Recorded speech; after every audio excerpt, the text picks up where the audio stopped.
నమస్తే, నేను రత్నాకర్, వైఎస్ఆర్సీపీ అమెరికా కన్వీనర్ను.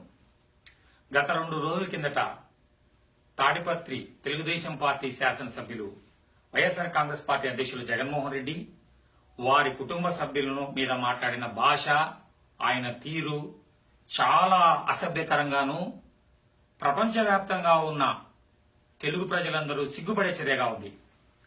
చంద్రబాబు నాయుడు గారు, తెలుగుదేశం పార్టీ ఇటువంటి రాజకీయ నాయకులను ప్రోత్సహించడం ద్వారా మీరు ఏ సందేశాన్ని పంపించదలుచుకున్నారో ఎవరికీ అర్థం కావడం లేదు.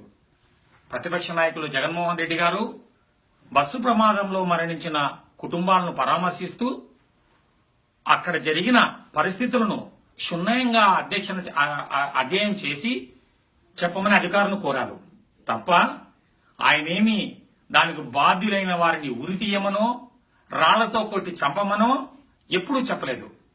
మరి మీరు మీ పార్టీ ప్రతిపక్షంలో ఉన్నప్పుడు ఇలాంటి పనులు చేయలేదా?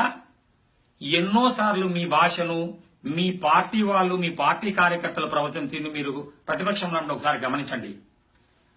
మీరు తక్షణమే స్పందించి మీ పార్టీ శాసనసభ్యుల మీద ఇలాంటి ఇంకా కొంతమంది ఇలాంటి వాళ్ళ మీద చర్య తీసుకోకపోతే రాబోయే రోజుల్లో చరిత్రహీనులుగా మిగిలిపోతూ రాజకీయాలకు శాశ్వతంగా దూరం అయ్యే పరిస్థితిని మీరు చూస్తారు.